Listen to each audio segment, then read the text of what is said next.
ကျွန်တော်နဲ့တခြားလူ69ယောက်ဟာမွေးပြကြတဲ့ဂိမ်းတစ်ခုတည်းကိုမတော်တဆဆုပ်ယူခံလိုက်ရတယ်ဒီမှာအနိုင်ရတဲ့သူကငွေတန်းရမယ်ဒါပေမဲ့စီကန်းကငွေ90တဲ့နဲ့9ရက်တိတိအသက်ရှင်ရမှာအသက်ရှင်ဖို့ခင်ဗျားဘာလုပ်မလဲ professional မွေးပြကြသူတယောက်အနေနဲ့စီးမြင်တွေကိုမြင်ချင်းပဲဟာကွက်တွေကိုကျွန်တော်မြင်လိုက်တယ်ချက်ချင်းပဲစနစ်ရဲ့အတန်ထွက်ပေါ်လာတယ်မွေးပြကြဂိမ်းကနေကစားသမား100ကိုကြိုးဆိုပါတယ်ကနဦးငွေ90ရီမန်းချက်ကဂိမ်းထဲမှာ9ရက်အသက်ရှင်ဖို့အနိုင်ရသူဟာငွေတန်းရမယ်ငွေပိုသုံးရင်တင်မယ်ဒါမှမဟုတ်ဂိမ်း area ကနေထွက်သွားရင်အရေးချင်းပြည့်မိမှာမဟုတ်ဘူးငွေတန်းအကျွေးတင်လိုက်မယ်အတန်ကကောက်ကျစ်တဲ့လေတန်းနဲ့ခဏရက်သွားတယ်သူရဲဘောကြောင့်တဲ့သူတွေအခုထွက်သွားခြင်းတလားနောက်နေတာလားရေတောက်ယုံနဲ့9ရက်ခံနိုင်တဲ့တီရှပ်အပေါ်စားဝတ်ထားတဲ့လူဝဝလေးတယောက်ကဝင်ပြောတယ်ပေါက်စီအတွက်ငွေ90ချင်းဘက်ကိုတော့ချွေတာရမယ်တေချာတာပေါ့လောင်ကြီးထက်လိုက်မယ်စပိန်ကနေဆိုင်ကယ်ဖြစ်အောင်လုပ်မယ်လူအုပ်ကြီးစုညံနေချိန်မှာအယူပဲထွက်သွားမှာပေါ့အဲ့ဒီစန်တဝဝစိတ်လှုပ်ရှားမှုကမိုက်တယ်ကစားသမား100စလုံးဂိမ်းကနေမထွက်ကြဘူးစီးမြင့်တွေတရားဝင်အသက်ဝင်သွားပြီးကစားသမားတွေထွက်ခွင့်မရှိဘူးကစားသမား100ကိုနေရာချထားပြီးလေစိတ်ကမောက်ကမဂိမ်းကနေကြိုးဆိုပါတဲအားလုံးပဲကန်ကောင်းပါစေမျက်စိရှိမှအဖြူရောင်လင်းတန်းတစ်ခုလက်ခနဲ့ဖြစ်သွားပြီးနောက်ခင်မီလေစိတ်တစ်ခုတည်းကိုကျွန်တော်ရောက်သွားတယ်လေစိတ်လမ်းမကြီးကမျက်စိတစုံဖြေလျရတဲ့လူတွေတွာလာများပြီးရှုပ်ရှက်ခတ်နေတယ်ဘသူကကစားသမားဘသူက NPC ဆိုတာခွဲခြားလို့မရဘူးကျွန်တော်ဂိမ်းကောက်မှာကနဦးငွေ90ရှိပြီးကျွန်တော်မျက်နှာပြင်မှာတန်ဖိုး3ခုပြနေတဲ့စာလောင်မှုရင်းငတ်မှုစွမ်းရင်အခုတော့အားလုံးပြည့်နေတဲ့မျက်နှာချင်းဆိုင်မှာကုန်းစုံဆိုင်တစ်ဆိုင်ကိုတွေ့လိုက်ရတယ်ဒါနဲ့ဈေးနှုန်းတွေတွားစစ်ကြကဲလိုက်တယ်ရေခဲတတာနာရောက်တော့အလန့်တကြားအော်တန်ထွက်လာတဲ့တောက်ရေတပူးကို15ချက်တပြလိုက်တာပဲကျွန်တော်တွားကြည့်လိုက်တဲ့မျက်လုံးတွေကဆင်းတွေပေါ်ကိုဝေးကြည့်လိုက်တော့ရင်ထဲလေးသွားတဲ့ကိတ်မုံလေးတွေ5ချက်မေဂျီပေါက်စီက40တခုကို10ချက်အပေါ်ဆုံးဆော်ရာဘီစကိုတထုပ်တောင်18ချက်တရက်ကို9ချက်ပဲ3ခွင့်ရှိတာရေတဝက်စာတော့မလောက်ဘူးလူဝဝလေးကမျောလင်းချက်မဲ့နေတဲ့မျက်နှာနဲ့ကျွန်တော်ကိုကြည့်လာတဲ့66ငါတို့တော့သွားပြီးဒီပတ်စံကရေ3ခုစာပဲရှိတာတပတ်အတွင်းလူတွေတေကုန်တော့မယ်ကျွန်တော်တက်ပြင်းချလိုက်တဲ့စနစ်ကကုသိုလ်ဖြစ်လုပ်နေတာမဟုတ်ဘူးဒီလောက်မလွယ်ဘူးဆိုတာကျွန်တော်သိတယ်တခြားကစားသမားတွေလည်းကုန်းစုံဆိုင်ကိုအုံအောင်သွားကြတယ်သူတို့မျက်နှာတွေပေါ်မှာထိတ်လန့်ကြောက်ရွံ့မှုတွေအပြည့်ပဲလူဝဝလေးကကျွန်တော်ကိုဘေးဆွဲခေါ်သွားတယ်သူက66ငါကကစားသမား44ငါတို့အဖွဲဖွဲရအောင်မင်းကိုတယောက်ယောက်လာရှုပ်ရင်သူတို့ကိုငါစော်ပြစ်မယ်ပြီးတော့သူကကိုခံပညာကွက်တွေစက်တိုက်ပြတယ်တော်တော်လေးတွက်လက်မဲ့ပုံပဲဒီဂိမ်းရဲ့စီးမြင့်တွေကိုနားမလည်ခင်ဘသူနဲ့မှအဖွဲမဖွဲချင်ဘူးဒါကြောင့်ကျွန်တော်ရင်ကြီးညင်းပြီးကုန်းစုံဆိုင်ကနေတယောက်တည်းထွက်လာခဲ့တယ်ပထမဆုံးအနေနဲ့အခမဲ့ရေရှာရမယ်အိမ်သာအပြင်ဘက်မှာရေတောက်ဆက်တစ်ခုကိုတွေ့ပြီးအနားမှာစွန့်ပစ်ထားတဲ့ရေတန့်ဘူးခုနှစ်ဘူးကိုတွေ့လိုက်တယ်တန်ရှင်းရေးလုပ်ပြီးရေဖြည့်လိုက်တယ်ရေကိစ္စရှင်းသွားပြီးကုန်ကြစရိတ်တူညနောက်တစ်ခုကစွမ်းအင်ကော်ဖီဆိုင်တစ်ဆိုင်ကိုကျွန်တော်တွေ့လိုက်တယ်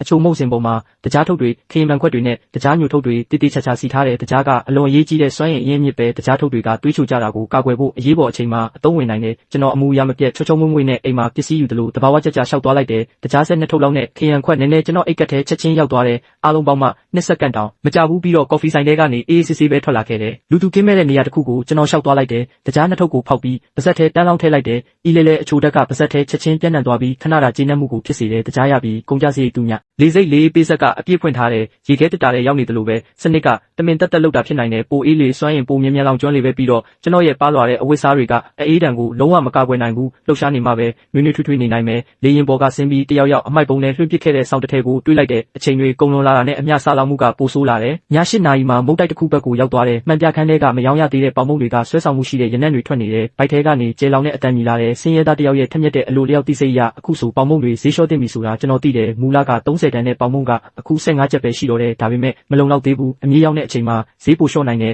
အလက်ကားတောင်ဖြစ်သွားနိုင်တယ်ပတ်စံတပြားစုမိတိုင်းအသက်ရှင်ဖို့အခွင့်အရေးပဲမုတ်တိုက်မျက်နှာချင်းဆိုင်ကကလတ်ထိုင်ပေါ်မှာထိုင်ပြီးမျက်လုံးတဝက်မိတ်ကနားနေလိုက်တယ်ရုတ်တရက်လူ20-30လောက်အရက်မျက်နှာစုံကနေအုံထွက်လာတယ်သူတို့ကမုတ်တိုက်စီကိုယူတွတ်စွာပြေးသွားကြတယ်မုတ်တိုက်ဝင်ပေါက်လေးကချက်ချင်းပဲလူအုပ်ကြီးဖြစ်သွားတယ်ရှုပ်ထွေးမှုတွေကြားထဲမှာလူတွေပတ်စံတွေဝေ့ရမ်းနေတာကိုမြင်လိုက်ရတယ်တချို့ကစင်ပေါ်ကပေါင်မုတ်တွေကိုလှမ်းယူလိုက်ကြတယ်ဆိုင်ဝင်တန်းကတန်းစီပါလို့ပြတလဲអော်တယ်ဒါပေမဲ့အလကားပဲမိနစ်အနည်းငယ်အတွင်းမှာပဲစင်ပေါ်ကဈေးလျှော့ထားတဲ့ပေါင်မုတ်တွေအကုန်လုံးကျွန်တော်မျက်စိကျနေတဲ့ပေါင်မုတ်အပါဝင်အကုန်ပျောက်သွားတယ်ပေါင်မုတ်ဝင်လိုက်ရတဲ့သူတွေကအသက်ဘေးကလွတ်သွားတယ်လို့တက်တာရသွားပုံပဲမဝယ်လိုက်ရတဲ့သူတွေကတော့စိတ်ပြက်လက်ပြက်နဲ့ရင်ဘတ်ကိုထုနေကြတယ်သူတို့မျက်လုံးတွေထဲမှာမျောလင်းချက်မဲ့နေတယ်ပတ်ဝန်းကျင်မှာတခြားကစားသမားတွေရဲ့ကျိန်ဆဲတန်တွေညှဉ်းညူတန်တွေစိတ်ပြက်လက်ပြက်တက်ပြင်းချတန်တွေနဲ့ပြည့်နေတယ်ကျွန်တော်ရဲ့စာလောင်မှုအဆင့်က80%ကိုကျသွားပြီးအစာအိမ်ထဲကအောက်နေတာကိုအောင်ရရင်အသက်ပြင်းပြင်းရှူလိုက်တယ်ရှုပ်ထွေးနေတဲ့လူအုပ်ကြီးစီကနေမျက်နှာလွှဲလိုက်တဲ့လေစိတ်ရဲ့အမြင့်ပိုင်းတွေကိုကျွန်တော်မောကြည့်လိုက်တယ်အေယာမလေရင်သတင်းချက်လက်ပြပုတ်ကြီးအနီရောင်လေရင်ပြေးဆွဲမှုအခြေအနေတွေစက်တိုက်ရွေ့ရနေတယ်ကျွန်တော်ရဲ့စွမ်းရည်အစစ်မှန်ကိုပြရမယ့်အချိန်ပဲဒီလေစိတ်မှာကစားသမား159ယောက်ဟာဘယ်နေရာကိုမဆိုသွားနိုင်တဲ့လက်မှတ်မပါပဲလေရင်ပေါ်တက်မဲ့ဂိတ်ထိသွားလို့ရတယ်မျက်နှာပြင်ကြီးကိုမြ မြန်စတင်ဖက်လိုက်တဲ့6နာရီအထက်နောက်ကျနေတဲ့လေယာဉ်တွေကကျွန်တော်ရဲ့ပြစ်မှတ်ပဲဒါနဲ့အားနေနေတဲ့ခြေထောက်တွေကိုဆွဲပြီးဂိတ်တစ်ခုစီသွားလိုက်တယ်အဲ့ဒီမှာလူတစုစုဝေးနေကြပြီးလေထုထဲမှာစိုးရိမ်ပူပန်မှုတွေနဲ့ချွေးနှံတွေထောင် ထောင်းထားနေတဲ့ဂိတ်100နှစ်က8နာရီနောက်ကျနေတဲ့တောင်တင်နေတဲ့ခရီးသည်တွေ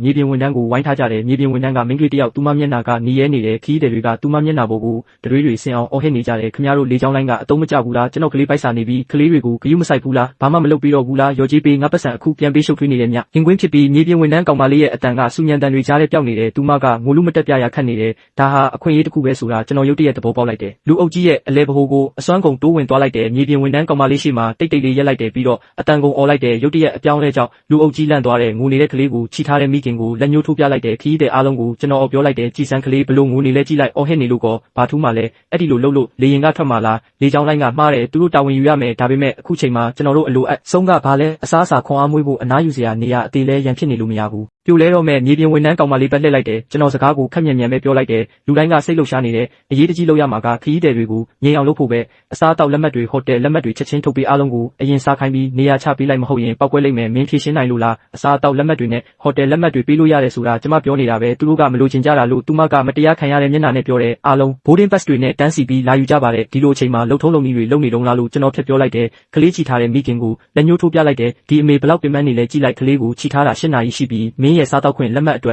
်သူတန်းစီရအောင်မလားအဲ့ဒီမိခင်ပတ်လက်ပြီးအမခမရဲ့ boarding pass ပေးကျွန်တော်ကူညီပေးမယ်လို့ပြောလိုက်တယ်ညှင်းဆန်လို့မရတဲ့အာနာပါတဲ့ပုံစံနဲ့လက်လန်းပေးလိုက်တယ်အဲ့ဒီမိခင်ကအသက်ကယ်ကျိုးကိုဆွဲကင်ပြီးတလို့ပဲ boarding pass ကိုကျွန်တော်လက်ထဲချက်ချင်းထည့်ပေးတယ်တယောက်ကဥဆောင်လိုက်တော့အလုပ်ဖြစ်သွားတယ်လူကြီးတွေကလေးတွေပါတယ်တခြားလူတွေဒါမှမဟုတ်အရန်ပင်ပန်းနေပုံရတဲ့ခရီးသည်တွေကလည်းသူတို့ရဲ့ boarding pass တွေကိုကျွန်တော်လက်ထဲထည့်ပေးကြတယ်ရုတ်တရက်ကျွန်တော်လက်ထဲမှာ boarding pass 7နှစ်ခုလောက်ရောက်လာတယ်မြေပြင်ဝန်ထမ်းပတ်လှည့်လိုက်တယ်သူရှိကိုလက်မှတ်တွေထိုးပေးလိုက်တယ်အတန်ကိုနှိပ်ပြီးမြက်လုပ်ပေးလိုက်တဲ့တင်းထဲပါသွားတာထက်အရေးကြီးတာကိုဖြည့်ရှင်းတာကပိုကောင်းတယ်မဟုတ်လားအစားအသောက်လက်မှတ်အပူ2ခုလောက်ပေးငါသူတို့ကိုငြိမ်အောင်လုပ်ပေးမယ်ကလေးတွေပါတဲ့မိဘတွေလေအဲ့ဒီလိုဆိုအားလုံးအဆင်ပြေတယ်လို့ပြောလိုက်တယ်မြေပြင်ဝန်ထမ်းကောင်းမလေးကကျွန်တော်ကိုကျေးဇူးတင်တဲ့မျက်လုံးတွေနဲ့ကြည့်တယ်ဆက်ပေါ်မှာမြန်လုပ်တယ်တိတ်မကြခင်မှာပဲအစားအသောက်လက်မှတ်တစ်ထပ်ကိုဆွဲထုတ်လိုက်တယ်ကျွန်တော်စီက boarding pass တွေနဲ့ကိုက်ညီတဲ့အရေးအတွက်ကိုရေးတွက်လိုက်တယ်ပြီးတော့နောက်ထပ်2ခုကိုမြန်ဆွဲထုတ်လိုက်တယ်အဲ့ဒါတွေကိုရောပြီးကျွန်တော်ကိုပေးတယ်သူမမျက်လုံးတွေထဲမှာကျေးဇူးတင်မှုတွေအပြည့်ပဲကျွန်တော်ရင်တွေခုန်နေပေမဲ့မျက်နှာကိုတီတီပဲထားလိုက်တယ်အမကလေးနဲ့တွားစားလိုက်ပါတော့ခင်ဗျားအတွက်သက်ဆိုင်ရာအစားအသောက်လက်မှတ်တွေနဲ့ boarding pass တွေကိုမြန်ပြန်ပေးလိုက်တယ်မြန်ဆက်ဆန်လှုပ်ရှားလိုက်တယ်နောက်ဆုံးတော့အပူပါလာတဲ့အစားအသောက်လက်မှတ်2ခုကိုကင်ပြီးအလုံးကျုံဆုံးအိတ်ကက်ထဲထည့်လိုက်တယ်လူအုပ်ကြီးကိုလှမ်းអော်လိုက်တယ်အားလုံးပဲလက်မှတ်တွေတွားယူပြီးခွန်အားမွေးဖို့တွားစားကြသူတို့နဲ့နောက်မှရှင်းမယ်အားလုံးရဲ့အာယုံကလက်မှတ်ယူဖို့ပြောင်းသွားတဲ့အချိန်မှာကျွန်တော်ကငါရှင်းတကောင်လိုလူအုပ်ထဲကနေချက်ချင်းရှော့ထွက်လာခဲ့တယ်ရှုပ်ရှက်ခတ်နေတဲ့လေစိတ်စင်ကြံထဲမှာပျောက်ကွယ်သွားတယ်ဒီဂိမ်းမှာအသက်ရှင်ခြင်းရင်တာမန်လူတွေထက်ဟာကွက်ရှာတာပူတော်ရမယ်နားနေဆောင်ကနေထွက်လာတာနဲ့ကစားသမား44လူဝဝလေးကိုပြန်တွေ့တယ်သူကရိုးရိုးသားသားပြုံးပြီးပြောတယ်နံပါတ်66မင်းရဲ့စွမ်းရည်တွေကိုငါမြင်လိုက်တယ်စောစောကရုပ်ရှင်တွေက boss တယောက်လိုစကားပြောသွားတာပဲငါတို့နဲ့မဟာမိတ်ဖွဲ့ဖို့တကယ်မစင်စားဘူးလားနောက်ကြရင်တယောက်ကိုတယောက်ကူညီဖို့လိုလာနိုင်တယ်တရက်ထဲနဲ့သူ့ဘေးမှာနောက်ထပ်ကစားသမား4ယောက်စုမိနေပြီးကျွန်တော်သူ့ဖိတ်ခေါ်ချက်ကိုညင်းလိုက်တုံးပဲအစားအသောက်လက်မှတ်တွေနဲ့ကောင်းကောင်းစားလိုက်တယ်စားလောင်မှုကယာယီပြည့်သွားပေမဲ့ပင်ပန်းနွမ်းနယ်မှုကဒီရေလိုရိုက်ခတ်လာတယ်ကျွန်တော်စွမ်းရည်က90%အောက်ရောက်နေပြီးည7နာရီထိုးပြီးလေးစိတ်မှာလူတိတိတတ်ရှင်းသွားတယ်ဆိုင်များစုကပိတ်နေကြပြီးမီးတွေလည်းမှိန်သွားတယ်ဖော်ပြလို့မရတဲ့ကြောက်စရာကောင်းတဲ့ခံစားမှုတစ်ခုပြန့်နှံ့လာတယ်လေးစိတ်ထိုင်ကုန်တွေကလက်တင်တွေပါတော့အပြားလိုက်လဲအိတ်လို့မရဘူးလူငယ်ကစားသမားတယောက်ကတော့ဆက်မခံနိုင်တော့ဘူးထင်တယ်အင်ဂျီပါလေးကိုပတ်ပြီးချန်ပီယံပုံမှာကွေးကွေးလေးအိတ်ဖို့ကြိုးစားနေတယ်2မိနစ်တောင်မကြာဘူးမီးမောင်းတစ်ခုကသူ့မျက်နှာကိုတန်းထိုးလာတယ်ဒီမှာလက်အိတ်ခွင့်မရှိဘူးလုံခြုံရေးဝန်ထမ်းရဲ့အတန်ကခံစားချက်လုံးဝမပါဘူးလူငယ်ကစားသမားက NPC ကိုဂရုမစိုက်ပဲတစ်ဖက်လှည့်ပြီးဆက်အိတ်နေတဲ့ရုတ်တရက်ထောက်တနေရာကနေအတင်းပြေးထွက်လာကြတယ်လုံခြုံရေးဝန်ထမ်းတအုပ်ကဘာမှမမေးပဲသူ့ကိုအတင်းဆွဲထူပြီးလေစိတ်တကားအပြင်ကိုလွှင့်ပစ်လိုက်တဲ့ဂိမ်းရဲ့အတန်ချက်ဆက်ကနေကျေလောင်စွာထွက်ပေါ်လာတဲ့ကစားသမား73ဂိမ်း area ကနေထွက်ခွာသွားတဲ့အတွက်အရေးချင်းပြည့်မီမှုမရှိတော့ပါအကျွေးငွေတန်းပြီးတော့မတူညီတဲ့နေရာတွေကကစားသမားတွေလည်းအဲ့ဒီလိုနီးနဲ့ဖယ်ရှားခံရတဲ့ကစားသမားတွေရဲ့နောက်ဆုံးလက်ကျန်အတိညာဉ်ကိုကုန်ခန်းသွားအားအောင်ပင်ပန်းမှုနဲ့အေးဒဏ်ကိုအသုံးပြုဖို့စနစ်ကအတင်းအကျပ်ဖိအားပေးနေတဲ့ဒီအချိန်မှာကျွန်တော်ရဲ့စွမ်းရည်ကအတော်လေးမလုံလောက်တော့ဘူးဖယ်ရှားမခံရအောင်စုပ်ပြဲနေတဲ့ဆောင်းကိုခြုံပြီးနားနေဆောင်ကလပ်ထိုင်ပေါ်မှာထိုင်ရက်ပဲအိပ်ပျော်သွားတယ်နောက်နေ့ထွက်လာတဲ့နေမင်းကြီးကဂိမ်းစတာတရက်ပဲရှိသေးတယ်ဆိုတာကိုပြောပြနေတယ်ကျွန်တော်စွမ်းရည်က85%ကိုကတ်တက်လာတယ်ဒါပေမဲ့စာလောင်မှုက90%ကိုထက်ကျသွားတယ်ကျွန်တော်စီမှာအစားအသောက်လက်မှတ်တစ်ခုကြံသေးတော့တိတ်မစိုးရိမ်ဘူးရေတငုံတောက်တကြားနဲ့ထုတ်စားပြီးထွက်ခွာဆောင်မှာဆက်ပြီးအမဲလိုက်ထွက်ခဲ့တယ်ကစားသမားတယောက်ကကလေးတယောက်စီကဟော့တော့ကိုအတင်းဝင်လူတယ်ပြီးတော့ကလေးကအကျယ်ကြီးငိုတော့တယ်လုံခြုံရေးဝန်ထမ်းတွေပြေးလာပြီးအဲ့ဒီကစားသမားကိုဝိုင်းထားလိုက်တယ်လေစိတ်အပြင်ဘက်ကရဲကားနဲ့သူ့ကိုခေါ်သွားတယ်ဒီအချိန်မှာပဲစနစ်ရဲ့ကြီးညာတန်ထက်ထွက်လာတယ်ကစားသမား25 MPCC ကအစားအစာခိုးယူမှုလုံခြုံရေးမှလေစိတ်အပြင်သို့ပစ်ချခံရပြီးအရေးချင်းပြည့်မီမှုမရှိတော့ပါအကျွေးငွေတန်းတစ်ခုခုကိုကျွန်တော်သဘောပေါက်သွားတယ်ဒီလေစိတ်မှာလုံခြုံရေးကိုတတိထားမိစေမဲ့ဘာကူမှလုပ်လို့မရဘူးဒါပေမဲ့ဒီနေ့လေစိတ်ကထူးဆန်းတယ်နောက်ကျတဲ့လေရင်တစ်စင်းမှမရှိဘူးကျွန်တော်တွေ့ထားတဲ့ဟာကွက်ကိုစနစ်ကဖာထိလိုက်ပြီလို့ထင်တယ်အဲ့ဒီနေ့ကကျွန်တော်ပုံမှန်ခီးတဲ့တယောက်လိုလော်ဘီမှာရှောက်သွားနေပြီးအခမဲ့အမြည်ကျွေးတဲ့နေရာတိုင်းမှာပေါ်လာတယ်တေးချတာပေါ့ကျွန်တော်စားပဲစားတယ်ဘာမှမဝယ်ဘူးအမြည်စားနေတော့ဝန်ထမ်းတွေရဲ့မျက်နှာကိုကြည့်နေတယ်ကျွန်တော်ကစားယုံပဲစားပြီးမဝယ်ဘူးဆိုတာသူတို့သိသွားရင်မြန်ပြေးထွက်လာတယ်အဲ့ဒီလိုနဲ့ပဲဖြတ်တန်းခဲ့တယ် ညစာစားချိန်ရောက်တော့ကြံနေတဲ့အစားတောက်လက်မှတ်တွေကိုသုံးပြီးစားလိုက်တယ်စားလောင်မှုအတိုင်းဒါပြန်ပြည့်သွားတယ်ဒီတစ်ခါတော့ထိုင်ကုန်ပေါ်မှာမအိပ်တော့ဘူးမှောင်မဲနေတဲ့ဘေးလမ်းကြားလေးတွေကိုဝင်သွားတယ်လမ်းအဆုံးရောက်တော့အဲ့ဒီနေ့အစောပိုင်းကကျွန်တော်တွေ့ထားတဲ့ရွှေရတနာတိုက်ကိုတွေ့တယ်တကားဟနေတဲ့စွန့်ပစ်ထားတဲ့ပစ္စည်းထားတဲ့အခန်းတစ်ခန်းအထဲမှာအမိုက်တွေပြည့်နေပေမဲ့တကားကိုပိတ်လိုက်ရင်ကျွန်တော်ရဲ့ကိုယ်ပိုင်ကဘာလေးပဲပစ္စည်းခန်းထဲဝင်ချင်းတကားတောင်တေချာမပိတ်ရသေးဘူးကျေလောင်တဲ့အတန်ကြီးထွက်လာတဲ့တယောက်ကပစ္စည်းခန်းတကားကိုကန်ဖွင့်လိုက်တာမျက်လုံးဆွေနဲ့အရက်ရှိလူတယောက်သူ့ဘေးမှာလူမိုက်ပေါက်စား2ယောက်ပါတယ်ဒီနေရာကငါတို့ဟာအရက်ရှိလူကကျွန်တော်ကိုអော်တယ်ဒီအရက်ရှိလူကိုကျွန်တော်မှတ်မိတယ်လို့ပဲမနေ့ကမုတ်တိုက်မှာအကြမ်းတမ်းဆုံးအပြုတ်မှုလုပ်ခဲ့တဲ့သူပဲသူကတခြားကစားသမား2ယောက်စီကပေါင်မုံတွေကိုတောင်လူယူခဲ့သေးတယ်သူတို့ကိုမရှင်းနိုင်ဘူးဆိုတာသိလို့ဒီနေရာကောင်းလေးကိုလက်လွတ်ဖို့ဆုံးဖြတ်လိုက်တယ်ပစ္စည်းခန်းတကားစီကိုရှောက်သွားလိုက်တဲ့အချိန်မှာပဲအရက်ရှိလူကဓာတ်ကိုရုတ်တရက်ဆွဲထုတ်ပြီးချင်းချောက်တယ်မင်းစီမှာကြံတဲ့ပတ်စံနဲ့အစားအစာတွေပေးစမ်းမဟုတ်ရင်ပိုက်ခွဲပစ်မယ်သူတို့မျက်လုံးထဲကယူသွမှုနဲ့ရက်စက်မှုကသူတို့တကယ်လုံးမယ်ဆိုတာကိုပြောပြနေတယ်ကျွန်တော်အုံနောက်တွေအလုံးလုံးနေတယ်ရန်ဖြစ်ရင်နိုင်ဖို့အခွင့်အရေးမရှိဘူးပတ်စံပေးလိုက်မလား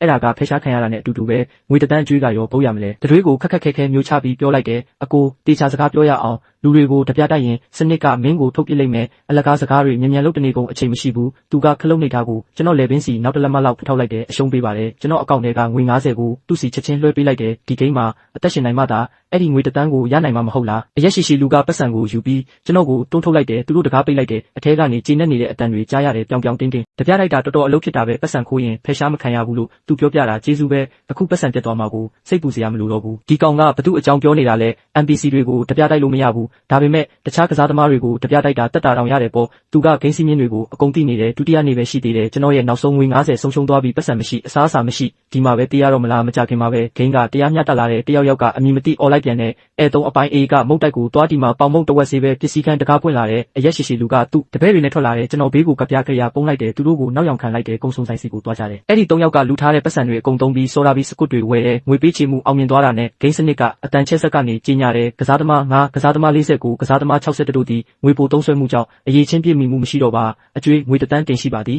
အရက်ရှိလူကအော်ဟစ်လိုက်တယ်စကားမဆုံးခင်မှာပဲအလင်းတန်းတစ်ခုလိုလေထဲမှာပျောက်ကွယ်သွားတယ်နောက်ထပ်လူမိုက်ပေါက်စား2ယောက်လည်းပျောက်ကွယ်သွားတယ်စော်လာပြီးစကွတ်အထုပ်ပေါင်းများစွာနဲ့ပေါင်မုတ်4-5ထုပ်ကကျမ်းပြင်ပေါ်ကျလာတယ်ကျွန်တော်ချက်ချင်းပြေးသွားပြီးအင်ဂျီကိုချုပ်ကာပြီးစကွတ်တွေနဲ့ပေါင်မုတ်တွေကိုတင်းတင်းကြပ်ကြပ်ထုတ်လိုက်တယ်ကျွန်တော်တီးသားပဲအစကတည်းကစနစ်ကပြောထားပြီးသားငွေပိုသုံးတာကထွက်ရမယ်ဆိုတဲ့အတိတ်ပဲဒါပေမဲ့လူတိုင်းရဲ့အကောင့်ထဲမှာငွေ90ပဲရှိတာဘယ်လိုလုပ်ငွေပိုသုံးလို့ရမှာလဲဖြစ်နိုင်ခြေတစ်ခုပဲရှိတယ်တခြားကစားသမားတွေစီကခိုးတာပြီးတော့ငွေ90ထက်ပိုသုံးရင်ငွေပိုသုံးတာလို့သတ်မှတ်တယ်ဒါပေမဲ့အရက်ရှိလူကမုတ်တိုက်မှာတယောက်စီကပေါင်မုတ်ခိုးခဲ့တာတော့ဖဲရှားမခံရဘူးအဲ့ဒီတော့တခြားလူတွေရဲ့အစားအစာကိုယူတာကစီကန်းချိုးဖောက်တာမဟုတ်ဘူးပေါ့ကျွန်တော်သဘောပေါက်သွားပြီနောက်ရက်အနေငယ်အတွင်းမှာဒီစီးမြင့်တွေကိုလူပိုများများသိလာလိမ့်မယ်အစားအစာအတွက်ရန်ပွဲတွေဖြစ်လာလိမ့်မယ်ဒါကြောင့်ကျွန်တော်စီမှာရှိတဲ့ဒီအစားအစာတွေကိုဖွက်ထားရမယ်ဒီအစားအစာတွေနဲ့ဆိုရင်ဂိမ်းဆုံးထိတေချာပေါက်ရောက်နိုင်တယ်ဒါကြောင့်လုံခြုံတယ်လို့ထင်ရတဲ့နေရာ9နေရာကိုရှာပြီးဘီစကွတ်တွေကိုခွဲပြီးဖွက်ထားလိုက်တယ်တရက်ကိုတနေရာယူစားရင်နောက်ထပ်9ရက်ကိုအသက်ရှင်နိုင်ပြီးအဲ့ဒါတွေအကုန်လုပ်ပြီးသွားတော့ကျွန်တော်စွမ်းရည်တွေအကုန်ခန်းချောက်သွားတယ်တိတ်မကြခင်မှာပဲနားနေဆောင်ကလပ်ထိုင်ပေါ်ထိုင်ရက်အိပ်ပျော်သွားပြန်တယ်ဂိမ်းရဲ့တတိယနေ့အနီးနားမှာဥပြက်မတက်ချောင်းဆိုးတန်ကြီးထွက်ပေါ်လာတယ်ပတ်ဝန်းကျင်ကလူတိုင်းရဲ့အာယုံကိုချက်ချင်းဆွဲဆောင်သွားတယ်ကစားသမား49တော်တော်လေးပိန်ချုံနေတဲ့အဲ့ဒီကောင်မလေးအေးဆက်နေတဲ့တက်ခုံပေါ်မှာသူမကွေးကွေးလေးဖြစ်နေတယ်သူမခန္ဓာကိုယ်ကပြင်းပြင်းထန်ထန်တုံရင်နေတဲ့မျက်နှာကနီးရဲပြီးနည်းနည်းတောင်ခရမ်းရောင်တန်းနေတဲ့ကစားသမားဖြစ်တဲ့သူမရဲ့ရီးစားကသူမကိုယွန်ရှာတဲ့အကြည့်နဲ့ကြည့်တယ်မင်းဘာဖြစ်နေတာလဲဖျားနေတာလား9ရက်မြောက်နေ့အထိမရောက်ရင်တော့အသေးပဲကောင်မလေးကစားသမား49သူမအတန်ကကွဲအပ်ပြီးအားနေနေတဲ့နှာတန်အပြည့်နဲ့ရုတ်တရက်အရန်အေးလာတယ်နေလို့အရန်ဆိုးတယ်အိုင်ယန်ငါကိုဖတ်ထားပေးလို့ရမလားဘယ်ဖြစ်မလဲမင်းစီကငါကိုကူးရင်ဘယ်လိုလုပ်မလဲရုတ်တရက်ဆူရှာတဲ့နှိုးစော်တန်ကြီးလေစိတ်တစ်ခုလုံးတတိပေးချက်မရှိပဲမြည်ဟဲသွားတယ်လေးလံပြီးစီးချက်ညီတဲ့ခြေတံတွေအဝေးကစင်ကြံစီကနေထွက်လာတယ်အဖြူရောင်ကာကွယ်ရေးဝတ်စုံတွေနဲ့သူတို့ကကစားသမား49ကိုအလွယ်တကူတင်လိုက်တယ်ငါကိုလှုပ်ငါအရေးချင်းမပြည့်မိတာမျိုးမဖြစ်ချင်ဘူးဟေးငါကိုကဲပါဦးကဲကြပါဒါပေမဲ့အိုင်ယန်ကလက်တောင်မကြည့်ဘူးသူလှည့်ပြေးသွားတယ်ကယောဂထိန်းချုပ်ရေးဝန်ထမ်းတွေကကစားသမား49ရဲ့အော်ဟစ်တန်ကိုဂယုမဆိုင်ဘူးကစားသမားအများပြားရဲ့ထိတ်လန့်နေတဲ့အကြည့်တွေကြားမှာလူနာတင်စင်ကိုတွန်းပြီးမြန်မြန်ပြောက်ကွယ်သွားတယ်လမ်းချင်းလေးအစုံမှာစက္ကန့်ပိုင်းကြာစနစ်ကကြီးညာတဲ့ကစားသမား49တီအများပြည်သူကျန်းမာရေးနဲ့ဘေးကင်းလုံခြုံရေးကိုဆိုးရွားစွာအန္တရာယ်ပြုပါသည့်တည်တံ့ခွဲခြားထားရန်ဂိမ်းဧရိယာမှာအတင်းအကျပ်ဖယ်ရှားခံရသည်အရေးချင်းပြည့်မီမှုမရှိတော့ပါအကျွေးငွေတန်းကစားသမား89တီအများပြည်သူကျန်းမာရေးနဲ့ဘေးကင်းလုံခြုံရေးကိုဆိုးရွားစွာအန္တရာယ်ပြုပါသည်တည်တံ့ခွဲခြားထားရန်ဂိမ်းဧရိယာမှာအတင်းအကျပ်ဖယ်ရှားခံရသည်အရေးချင်းပြည့်မီမှုမရှိတော့ပါအကျွေးငွေတန်းကစားသမားတွေတယောက်ကိုတယောက်ကြည့်လိုက်ကြတယ်သူတို့မျက်လုံးတွေထဲမှာတန်တရားတွေအပြည့်ကစားသမား89မနေ့ကသူတို့အမိုက်ပုံးတွေကအစားအစာတွေစားခဲ့တယ်ဒီနေ့ဝမ်းပြင်းထန်ရှောနေတယ်အေးမိတာလည်းမကောင်းဘူးဝမ်းလျှောတာလည်းမကောင်းဘူးကျွန်တော်ကရေကိုသုံးပြီးအဖွဲထဲဝင်ပြီးအစားအစာရခဲ့တယ်နောက်တစ်ယောက်ဘယ်သူဖြစ်မလဲအနီးနားကချောင်းဆိုးတန်လဲချောင်းဟန်တန်လေးကြားရင်တော့ရင်တထိတ်ထိတ်ဖြစ်ဖို့လုံလောက်နေပြီးနောက်ထပ်ဂိမ်းစီးမြင့်တစ်ခုကိုကျွန်တော်တိလိုက်ရတယ်ဖျားလို့မရ ဘူးအေးနည်းနည်းမိတာဒါမှမဟုတ်ဝမ်းလျှော့တာလေးဖြစ်ရင်တော့ game area ကနေဖယ်ရှားခံရမယ်ရှာတွေ့ထားတဲ့ပေါင်မုံနဲ့ဘီစကွတ်တွေကိုစားပြီးဒီနေ့ကိုဖြတ်တန်းခဲ့တယ်လေစိတ်ကဒီနေ့ပိုအေးလာတယ်ဒီထဲမှာရေခဲတက်တာလို့ပဲအမိုက်ပုံးတွေကနေတခုတွေ့တယ်တောင်တက်သမားတွေတုံးတဲ့အပူထိန်တက်တူဆောင်အဲ့ဒါကိုပတ်ထားမှပဲနောက်ဆုံးတော့နှွေးသွားတယ်စတုထနေ့ရောက်လာပြီးဖယ်ရှားခံရတဲ့သူတွေပိုများလာတယ်မနဲ့နိုးလာတော့ဒီနေ့အတွက်ပေါင်မုံနဲ့ဘီစကွတ်တွေတွားယူဖို့ဆုံးဖြတ်လိုက်တယ်လူအုပ်ကိုတိတိကျကျရှောင်ကွင်းပြီးပထမဆုံးပုံအောင်ရနေရာစီလျှောက်သွားလိုက်တယ်အဲ့ဒါကလူတူကင်းမဲ့တဲ့ရေချိုးခန်းအနောက်ဘက်မှာအေယာမအစိမ်းရောင်ပင်ဆိုင်ထားတဲ့ပန်းအိုးကြီးအောက်ခြေနဲ့နေရန်ကြားကဟာနေတဲ့နေရာအနားကိုရှောက်သွားလိုက်တယ်စောင်းကြောင်ထိုင်ပြီးလက်လန်းကရင်းနှီးနေတဲ့အကွဲကြောင်းစီစမ်းကြည့်လိုက်တယ်ဟာလာဟင်းလင်းအထဲမှာဘာမှမရှိဘူးယင်ထဲလေးသွားတယ်အသေးတန်ထက်ရှာကြည့်တယ်ဘီစကွတ်အခွန်အစနာလေးတောင်မတွေ့ရဘူးတိတ်ပြီးစိတ်ပူနေလို့မရဘူးနောက်တနေရာစီပြေးသွားတယ်ဘာမှမရှိဘူးဘာမှကိုမရှိဘူးဘီစကွတ်ဖွက်ထားတဲ့နေရာတွေအကုန်လုံးတယောက်ရဲ့ရှင်းလင်းတာခံလိုက်ရပြီးအထုပ်ပေါင်းများစွာအသက်ကယ်မဲ့ဆော်ဒါဘီစကွတ်တွေနဲ့ပေါင်မုံတွေညာရင်းချင်းအရေးရောင်တောင်မကြံပဲပျောက်ကွယ်သွားတယ်နိုင်ဖို့တေချာနေတဲ့အခြေအနေကလုံးဝပြောင်းပြန်ဖြစ်သွားတယ်ညာရင်းချင်းနေရာအလုံးကိုတိတိကျကျရှာတွေ့ပြီးတိတ်လေးရှင်းပြနိုင်တာဒါကတာမန်ကစားသမားတယောက်လုံနိုင်တဲ့အရာလုံးဝမဟုတ်ဘူးငါ့ကိုဘယ်သူစောင့်ကြည့်နေတာလဲကျွန်တော်စိတ်အခြေအနေလုံးဝထိုးကျသွားတယ်အခမဲ့အမြည်ကျွေးတာတွေကိုမျက်နှာပြောင်တိုက်ပြီးထက်ရှာဖို့သွားတယ်ဒါပေမဲ့ကစားသမားပုံများများကအမြည်တွေကိ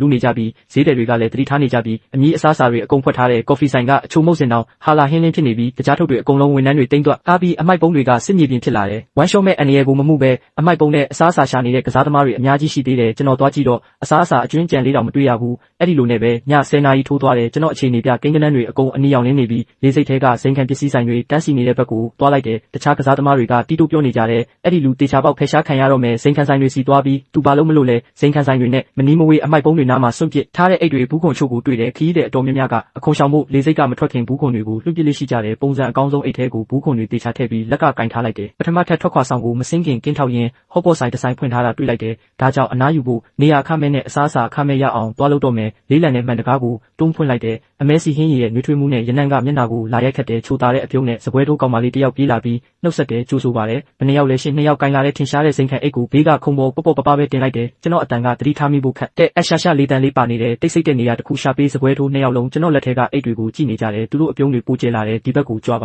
ဒီလောက်စိန်ခံပစ္စည်းတွေအများကြီးဝယ်နိုင်တဲ့သူကအလကားလာစားတဲ့စင်ရဲသားလုံးဝမဖြစ်နိုင်ဘူးသူကကူရှင်ဆိုဖာနဲ့တီးတန့်ဖြစ်တဲ့ခုံဝိုင်းလေးစီခေါ်သွားတယ်တော်တော်လေးတီးတန့်ဆန်နဲ့ထိုင်လိုက်တာနဲ့ဖုန်းကိုချက်ချင်းထုတ်လိုက်တယ်မျက်နှာပြင်ပေါ်မှာလက်ချောင်းတွေညံ့ညံ့ရွေ့သွားတယ်မရှိတဲ့ဖုန်းနံပါတ်တစ်ခုကိုခေါ်လိုက်တယ်ဖုန်းဝင်သွားတာနဲ့တိတ်ဆိတ်နေတဲ့နေရာလေးမှာကျွန်တော်ရဲ့ရှိုက်တံပါနေတဲ့အတန်ထွက်ပေါ်လာတယ်လေးစိတ်ဟော့ပေါ်ဆိုင်မှာမင်းကိုစောင့်နေတယ်ည3နာရီပါရီသွားမဲ့လက်မှတ်ဝယ်ထားတယ်မင်းမလာရင်တစ်သက်လုံးငါ့ကိုထပ်မတွေ့ရတော့ဘူးဖုန်းကိုစပွဲပေါ်စောင့်ချလိုက်တယ်မျက်လုံးနဲ့မျက်ရည်တွေချက်ချင်းပြေးလာတယ်စပွဲထိုးမလေးကရေနွေးငွေ့ထနေတဲ့မှုဖြူဟင်းချိုတပန်းကန်နဲ့တတိပက်ကန်လေးညံ့ညံ့ယူလာပေးတယ်သူမအတန်ကအရန်နူးညံ့နေတယ်အကိုစိတ်အေးထားပါလဲချောင်းတက်တာအောင်တခုခုအရင်တောက်လိုက်ပါရီးစားကစိတ်ဆိုးအောင်လှုပ်ထားလို့လားကျွန်တော်အတန်ကနှာတန်တွေဖြစ်နေတယ်ကျေးဇူးပဲတခြားကောင်မလေးတယောက်နဲ့သူရှိနေတာတွေးမိတော့ငါစားလို့မဝင်ဘူးစပွဲထိုးကငှက်တိုက်ဟင်းချိုကိုကျွန်တော်ရှေ့ချပေးတယ်ငါပူနာချင်းလေးပူစားရမယ်ငါအလုံးလောက်မစားထားရင်သူပြန်လာဖို့တောင်းပန်တဲ့အခါငါမှဘလို့လောက်ခွန်အားရှိမှလဲခေါင်းညစ်ပြပြီးဟင်းချိုပန်ကန်ကိုယူကာတောက်လိုက်တယ်နှွေးထွေးချုံမြိန်တဲ့အည်က6တွေ့နေတဲ့လေချောင်းထဲဝင်သွားတယ်ဘိုက်ကစားလောင်လုံးလို့အော်နေပေမဲ့ဟန်ကိုဖို့လှုပ်ထားရတယ်တိတ်မကြခင်မှာပဲစပွဲထိုးကနောက်ထပ်အခမဲ့ကြက်ဥပေါင်းတပန်းကန်ယူလာပေးတယ်ကျွန်တော်ထပ်လိုက်ပြီးငင်းမောကအချိုမုတ်စင်စီသွားပြီးအမဲသားတုံးစုံကြီး3စုံခတ်လိုက်တယ်ကြက်ဥပကန်နဲ့မြန်မြန်လောင်းထည့်လိုက်တယ်အတင်းလွေးချင်စိတ်ကိုထိမ့်ပြီးပြန်ထိုင်လိုက်တယ်အထက်တန်းကြကြဖြည်းဖြည်းချင်းစားနေတဲ့စပွဲထိုးနဲ့မန်နေဂျာကိုမျက်လုံးထောင်းကနေအကဲခတ်နေရင်ပေါ်စပွဲထိုးကဒီအချိန်မှာရေးတာပါနေတယ်လို့ပဲအကိုစိတ်မကောင်းဖြစ်နေတဲ့ပုံပဲကျမတို့ရဲ့ခရမ်းကျင်တီး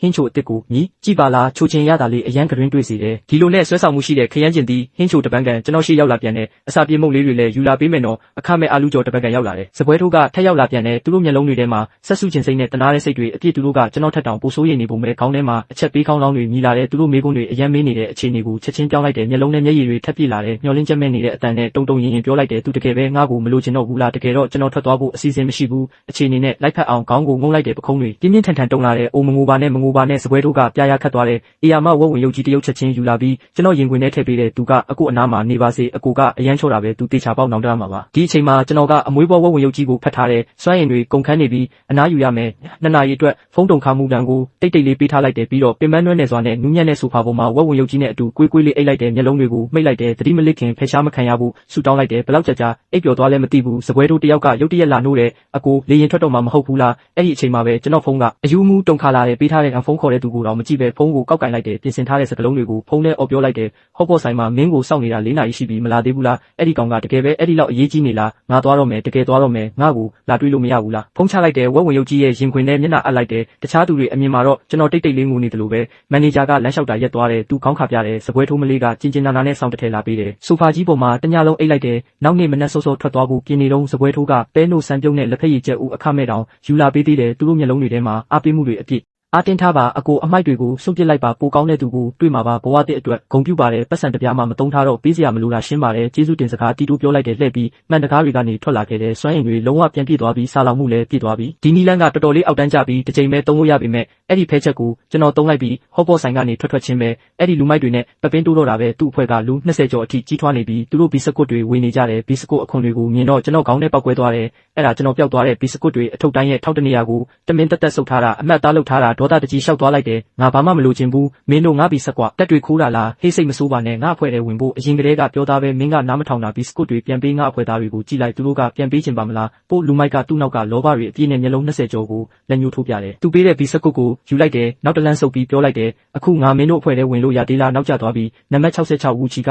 အပြုံးဖြော်ဖြော်လေးပြုံးတယ်သူကယူကြောင်ကြောင်ရုံမျိုးဒီဂိမ်းကအစကတည်းကတကောင်တဲ့သမားတွေအတွက်မဟုတ်ဘူးအဖွဲ့ဖွဲ့ပြီးတခြားကစားသမားတွေစီကပစ္စည်းတွေကိုလူရမှာဒါမှအသက်ရှင်တိုင်းမှာမင်းမှာပတ်စံလည်းမရှိပစ္စည်းလည်းမရှိလုံးဝအသုံးမကျဘူးဒါကြောင့်မင်းဖယ်ရှားခံရတော့မယ်အခုဘာပြောချင်သေးလဲစနစ်ကရုတ်တရက်အတန်ထွက်လာတယ်ကစားသမားများပစ္စမနေ့မှကြိုးဆိုပါတယ်ပို့ပြီးစိတ်လှုပ်ရှားစရာကောင်းအောင်ဒီနေ့ကစပြီးလေစိတ်တစ်ခုလုံးကရေတောက်ဆက်တွေကိုပိတ်လိုက်ပါပြီးရေချိုးကန်းတွေကရေတွေကညဉ့်ညမ်းနေပါတယ်မတောက်ပါနဲ့ကစားသမားတွေကအများသူငါချက်ထဲမှာဆဲဆိုကြတော့တယ်ပိုစိတ်လှုပ်ရှားစရာကောင်းအောင်ဟုတ်လားသွားတေးလိုက်ရေမရှိဘူးလား3ရက်ပဲကြံတော့တာသူတို့ငါတို့ကိုတက်တော့မယ်ဝူချီရဲ့အဖွဲ့လဲကနာမငြိမ်ဖြစ်လာတယ်အစားအစာရလို့ခဏတာပျော်ရွှင်မှုကိုအကြောက်တရားကဖုံးလွှမ်းသွားတယ်အစားအစာထက်ရေကပိုရေးကြီးတယ်ဒါတကယ်ပြဿနာပဲဝူချီကတော့စိုးရိမ်ပုံမပေါ်ဘူးစူညံနေတာကိုငြိမ်အောင်လက်ကပြလိုက်တယ်သူ့အတန်ကတည်ငြိမ်နေတယ်ဘာတွေထိတ်လန့်နေတာလဲရေပဲဟာကိုသူကကျွန်တော်ကိုမျက်စောင်းထိုးကြည့်ပြီးတခြားကစားသမားတွေကိုဆက်ပြောတယ်တခြားကစားသမားတွေစီမှာရေရှိတယ်တွားယူလိုက်ရုံပဲကျွန်တော်ရင်ထဲလေးသွားပေမဲ့ပြေးဖို့နောက်ကျသွားပြီးတွေးရောင်လွှမ်းနေတဲ့မျက်လုံး20ကျော်ကကျွန်တော်စီချက်ချင်းစူးစိုက်ကြည့်လာတယ်တွေးနှံ့ရတဲ့ခွေးတွေလိုလူအုပ်ကြီးကခေါ်အုပ်လာတယ်လွတ်တာငါဟာကြောပိုးအိတ်ကိုအသေးအတန်ဆုပ်ကင်ထားပေမဲ့လူနှဲနေတယ်ကြောပိုးအိတ်ကျိုးတွေအကျန်းဖက်ဆွဲခဲခံလိုက်ရတယ်စစ်ပွတ်ထွက်သွားတယ်လေးလံနဲ့ရေတန့်ဘူး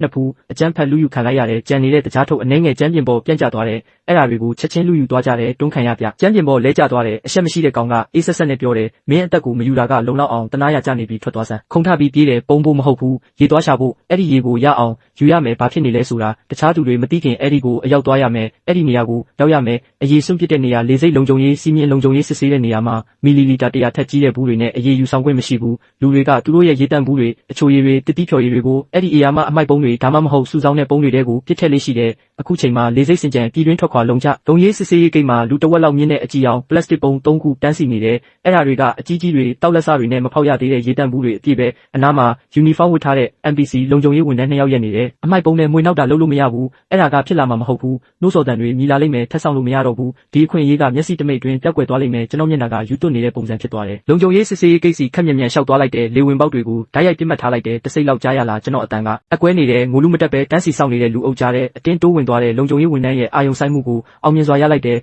်ဟေ့လူတန်းစီပါလုံခြုံရေးဝန်ထမ်းတယောက်ကမျက်မှောင်ကျုပ်ပြီးလမ်းပိတ်ရလိုက်တယ်တောင်းပန်ပါတယ်အကိုကျွန်တော်အရမ်းညံ့ညံ့ပြောလိုက်တယ်တကယ်ကိုထိတ်လန့်နေတာလေဝင်ပေါက်ကိုလက်ညှိုးထိုးပြပြီးပြောလိုက်တယ်အဲ့ဒီမှာကျွန်တော်လက်စွပ်ကျသွားတယ်ထင်တယ်အဖွားပေးထားတဲ့အမွေကျေးဇူးပြုပြီးတွားရှာခွင့်ပြုပါခဏလေးပါကျေးဇူးပြုပြီးတောင်းပန်ပါတယ်စကားပြောနေရင်မျက်ရည်တွေကျလာတယ်အရန်ယိုသားတဲ့ပုံပေါက်နေတယ်လုံခြုံရေးဝန်ထမ်းကခဏတုံဆိုင်သွားတယ်ဘေးကိုနည်းနည်းဖယ်ပေးလိုက်တယ်မြန်လို့တခြားလူတွေလုံခြုံရေးစစ်ဆေးတာကိုမနှောက်နှေးစေနဲ့ကြကျေးဇူးပဲအကိုအရန်ကျေးဇူးတင်ပါတယ်ဘသူ့ကိုမှမနှောက်ယှက်စေဖို့အမိုက်ပုံးစီချက်ချင်းခုံဝင်သွားတယ်အမိုက်ထုတ်တွေကိုဘေးဖယ်ပြီးစတင်မွေးနောက်တော့တယ်ပြီးတော့အမိုက်ပုံးတွေကအမိုက်ထုတ်ကြီး3ထုတ်ကိုတိတ်တိတ်လေးထုတ်ယူပြီးဝန်ထမ်းတွေမမြင်နိုင်တဲ့နေရာစီမြန်ဆုတ်ခွာလာခဲ့တယ်ဖျားရည်ဒီလောက်ရေဆိုရင်3ရက်ကိုတေချာပေါက်ကြောဖြတ်နိုင်ပြီးအိတ်တလုံးကိုမြန်ရှင်းလင်းပြီးမဖောက်ရသေးတဲ့ရေတွေကိုထည့်လိုက်တယ်လုံခြုံရေးစစ်ဆေးတဲ့နေရာကနေမြန်လျှောက်ထွက်လာခဲ့တယ်ရင်းတွေပောက်ကွဲထွက်တော့မတက်ခုန်နေတယ်ဆက်မနေရဲဘူးအနီးနားကလူသူကင်းမဲ့တဲ့မတန်ဆွမ်းအိမ်လာတဲ့ခေါင်းကိုက်ဆိုင်ဝင်သွားပြီးတကားလောချလိုက်တယ်ဒီလောက်ရေအများကြီးငါတယောက်တည်းပိုင်ဆိုင်ထားတယ်ဆိုတာတခြားကစားသမားတွေကိုလုံးဝအတိပေးလို့မဖြစ်ဘူးအိမ်သာခွက်ပေါ်တက်ရက်ပြီးအိမ်သာမျက်နှာချက်ကိုမတင်ကာရေတချို့ကိုမျက်နှာချက်ထဲမှာဖွက်ထားလိုက်တယ်ပြီးတော့အိမ်သာတွေကထွက်လာပြီးကြံတဲ့ရေတွေကိုဖွက်လိုက်တယ်နိုင်ငံတကာထွက်ခွာဆောင်ဘက်ပြန်သွားပြီးလုံခြုံရေးစစ်ဆေးရေးကိစ္စပြေးသွားကအရင်တိုင်းထက်လုပ်တဲ့ရေတွေအများကြီးထက်ရတယ်ဆက်ဖွက်ထားလိုက်တယ်ဒါကလောဘကြီးလို့မဟုတ်ဘူးပိုကြီးမားတဲ့အစီအစဉ်ရှိလို့ပဲအခုပစ္စမနေ့ကစားသမား68ယောက်ကြံသေးတယ်လူမိုက်ဖွဲ့မှာကစားသမား25ယောက်ရှိတယ်သူတို့ကကျိုင်းကောင်တွေလိုပဲတွေ့သမျှကစားသမားတိုင်းစီကရေနဲ့အစားအစာတွေကိုလူနေကြတယ်ကုကီးတစ်ချက်တောင်အလွတ်မပေးဘူးပြန်ခုခံရဲရင်ကစားသမားတွေကိုကန်ကြောက်ပြီးရိုက်နှက်ကြတယ် NPC တွေကလည်းကစားသမားတွေအရိုက်ခံရတာကိုမသိချင်အောင်စောင့်နေကြတယ်တားဆီးဖို့ဝင်ပါမဲ့လုံခြုံရေးဝန်ထမ်းမရှိဘူးရုတ်တရက်ဖျောက်ခန့်တဲ့အတန်ကြားရတယ်တွေးချိုကြလို့ကစားသမားတစ်ယောက်ကျမ်းပြင်ပေါ်မေးလဲသွားတယ်ပြီးတော့မြန်ပဲလှုပ်ရှားမှုရပ်တန့်သွားတယ်အဲ့ဒီလိုနဲ့ပဲပြီးဆုံးသွားတယ်တခြားကစားသမားတွေကဘာဖြစ်တာလဲလို့မေးကြရင်ထိတ်လန့်နေတဲ့ပုံပေါက်နေကြတယ်အဖြူရောင်ဝတ်စုံတွေနဲ့လူနာတင်စင်ရောက်လာတယ်ကစားသမားကိုလူနာတင်စင်ပေါ်မြန်တင်လိုက်ပြီးအဖြူရောင်အဝတ်နဲ့ဖုံးလိုက်တဲ့အရာအလုံးကမျက်တောင်တစ်ခတ်အတွင်းမြန်ဆန်ဆန်ဖြစ်သွားတယ်အဲ့ဒါပြီးတာနဲ့စနစ်ကထပ်ပြီးကြီးညာတယ်ကစားသမား63စွမ်းသူညအရေးချင်းပြည့်မီမှုမရှိတော့ပါအကျွေးငွေတန်းဒီနေ့အတန်ချက်ဆက်ကနေဖယ်ရှားခံရတဲ့ကစားသမားတွေအများကြီးပဲအရေးအတွက်တွေကအယူမှုကျဆင်းနေတယ်ပူပေါင်းမှုအဖွဲ့ကောင်းတစ်ခုရှာရမယ်ဒီလူမိုက်တွေကိုရင်ဆိုင်နိုင်မဲ့အဖွဲ့တစ်ဖွဲ့ဖွဲ့ရမယ်ပြီးခဲ့တဲ့ရက်အနည်းငယ်အတွင်း ကျွန်တော်စောင့်ကြည့်နေခဲ့တဲ့မျက်နှာတွေကခေါင်းနဲ့ဖြတ်ပြေးသွားတယ်လူတချို့နေရာကျသွားတယ်6ယောက်ပါတဲ့အဖွဲ့တစ်ဖွဲ့ရှိတယ်ခေါင်းဆောင်ကတော်တော်လေးထက်မြက်ပုံရတဲ့ကစားသမား48ကျန်တဲ့အဖွဲ့ဝင်တွေကတော့တယောက်နဲ့တယောက်မတူကြဘူးအားလုံးကယောက်ျားလေးတွေတင်ကားတွေလိုတောင့်တင်းကြတယ်သူတို့ကိုဧကန်းမဆောင်ထဲမှာတွေ့လိုက်တယ်သူတို့ကိုခဏလောက်စောင့်ကြည့်လိုက်တယ်သူတို့အခြေအနေတိတ်မကောင်းဘူးဆိုတာသိနိုင်တယ်လူတယောက်ရဲ့နှုတ်ခမ်းတွေကအကွဲစားပြုနေပြီးနောက်တစ်ယောက်ကသူ့နှုတ်ခမ်းကိုဆက်တိုက်လျက်နေတယ်သူတို့ရေပြက်နေတာသိချတယ်ဒါကကျွန်တော်အခွင့်အရေးပဲစိန်ခံပစ္စည်းအိတ်ကိုကင်ပြီးသူတို့စီလျှောက်သွားလိုက်တယ်ဟေ့လူတို့ကျွန်တော်နာမည်လီချွန်ကစားသမား66ခင်ဗျားတို့အဖွဲ့တဲ့ဝင်ကျင်တဲ့ကစားသမား48မတ်တက်ရက်လိုက်တယ်တန်တရားမျက်လုံးနဲ့ကျွန်တော်ကိုကြည့်တယ်ထွက်သွားစမ်းငါတို့ဘသူကိုမှလက်မခံဘူးအိတ်ကိုကမ်းပေးလိုက်တဲ့အထဲမှာရေသုံးဦးပါတယ်အားလုံးရဲ့မျက်လုံးတွေအယောင်လင်းသွားတယ်ပုံပွင့်လင်းလင်းပဲပြောလိုက်တယ်ကျွန်တော်မှလုံခြုံတဲ့ရေရင်းမြင့်ရှိတဲ့အဖွဲ့အတွက်အခြေခံတောက်ရေကိုအာမခံနိုင်တယ်အဲ့ဒီအစားခင်ဗျားတို့နဲ့ပူးပေါင်းပြီးအစားအစာကိုခွဲဝေခြင်းနဲ့မင်းစီမှာရေဘယ်လောက်ရှိလဲအကြာကြီးခံအောင်လုပ်ထားတာကျန်တဲ့3ရက်အတွက်လူ9ယောက်ကိုထောက်ပံ့ဖို့ပြဿနာမရှိဘူးပတ်နဲ့တဲ့ကစားသမားနံပါတ်33ကဝင်ပြောတယ်သူ့မျက်လုံးတွေကစူးစမ်းနေတယ်ကျွန်တော်ပြက်ပြက်တသားညင်းလိုက်တယ်ရေရနိုင်တဲ့နီလန်းကမှရှိတယ်ပြီးတော့အဖွဲ့ကိုဝေမျှပေးခြင်းနဲ့ဆိုတာလောက်ပဲမင်းတို့သိဖို့လိုတယ်အဲ့ဒါလုံလောက်ပြီးရေတူလောင်ထားတဲ့နေရာကိုငါတယောက်တည်းသိတယ်ဒါငါရဲ့အဖေပဲကစားသမားနံပါတ်48ကနောက်ကိုလှည့်ကြည့်ပြီးသူ့အဖွဲ့ဝင်တွေနဲ့အမြန်မျက်လုံးချင်းဖလှယ်လိုက်တယ်ကောင်းပြီလီချွန်ကျူဆိုပါတယ်ငါကလူမှုငါတို့အဖွဲ့ထဲဝင်လိုက်ပါစီကန်းတော့တေရအဖွဲ့ဝင်ချင်းချင်းလုံးဝတစ္ဆာဖောက်လို့မရဘူးကစားသမား48ကနောက်ဆုံးတော့ဆုံးဖြတ်ချက်ချလိုက်တယ်သူကျွန်တော်စီလက်ကမ်းပေးတယ်ကျွန်တော်ကောင်းနေလိုက်တယ်ပူပေါင်းရတာဝမ်းသာပါတယ်စက်ထမနေ့ရဲ့အယုံတက်ချိန်ကမျောလင်းချက်မယူဆောင်လာခဲ့ဘူးပိုနဲ့ဆိုင်နဲ့မျောလင်းချက်မဲ့မှုကိုပဲယူဆောင်လာခဲ့တယ်လုံခြုံရေးစစ်ဆေးရေးကိစ္စတယောက်ထဲသွားခဲ့တယ်ရေနေနဲ့ထက်ရမလားမျောလင်းချက်နဲ့ဒါပေမဲ့အဲ့ဒီမှာလုံခြုံရေးဝန်ထမ်း9ယောက်ရက်နေတာတွေ့လိုက်ရတဲ့အမိုက်ပုံးတွေကိုစူးစူးဆိုက်ဆိုက်ကြည့်နေကြတဲ့စနစ်ကအဲ့ဒီလမ်းကြောင်းကိုထပ်ပိတ်လိုက်ပုံပဲနောက်ဆုံးတည်ငြိမ်တဲ့ရေရင်းမြစ်ပြတ်တောက်သွားပြီးမနေ့ကတနေကုန်ရင်ငတ်ခံခဲ့ရတဲ့ကစားသမားတွေကအိမ်သားတွေကရေကိုမတောက်ပဲမနေနိုင်တော့ဘူးဗိုင်းရပ်စ်ကသူတို့ကိုလဲကျစေခဲ့တယ်သူတို့ဖယ်ရှားခံလိုက်ရတယ်အဲ့ဒီအချိန်မှာပဲလေစိတ်အတန်ချက်ဆက်တွေရုတ်တရက်မြည်ဟဲလာတဲ့ဖယ်ရှားမှုလုပ်ငန်းစဉ်ကိုအရှိန်မြင့်ဖို့နောက်ဆုံးအဆုံးဖြတ်ကိုပိုပြီးစိတ်လှုပ်ရှားစရာကောင်းအောင်လုပ်ဖို့ရှင်တန်ရေးဖယ်ရှားမှုစနစ်ကိုအခုစတင်လိုက်ပါပြီဒီနေ့ရဲ့စာလောင်မှုအဆင့်ရေငတ်မှုအဆင့်စွမ်းအင်အမှတ်အောက်ဆုံးကစားသမား20ကိုည7:00နာရီမှာဖယ်ရှားပါမယ်တီ3မှာအရေးပေါ်ထောက်ပံ့ရေးတစ်တာ3လုံးကြပန်းပေါ်လာမှာကိုတတိပြုပါအဲ့ဒီထဲမှာလုံလောက်တဲ့အစားအစာရေနဲ့ဆေးဝါးအနှဲငယ်ပါဝင်ပါတယ်ထောက်ပံ့ရေးတစ်တာတွေပေါ်လာတာနဲ့မျှတတဲ့ကြီးညာချက်တစ်ခုမြေပုံတစ်ခုလုံးကိုထုတ်လွှင့်ပြီးမျှော်လင့်ချက်မဲ့မှုနဲ့ကျိန်ဆဲတန်တွေချက်ချင်းပြည့်နှက်သွားလိမ့်မယ်ဒီစနစ်ကငါတို့အားလုံးကိုအကျွေးတင်စေချင်နေတာသူတို့လူတိုင်းကိုလှည့်စားထားတဲ့ပထမရေပေးဝေမှုကိုပိတ်လိုက်တယ်ပြီးတော့ကစားသမားတွေကိုတယောက်နဲ့တယောက်တက်ခိုင်းနေတဲ့အရန်ကောက်ချစ်တာပဲအားလုံးစိတ်အေးထားကြတီ3ကိုသွားတာကကိုတက်သေးတာပဲအဖွဲ့ထဲမှာအကြောက်တရားမြင်မြန်ပြန့်နှံ့သွားတယ်ဝူချီရဲ့အဖွဲ့ကလူအများဆုံးသူတို့ကအရေးပေါ်ထောက်ပံ့ရေးတစ်တာတွေကိုရဖို့အခွင့်အရေးအများဆုံးပဲ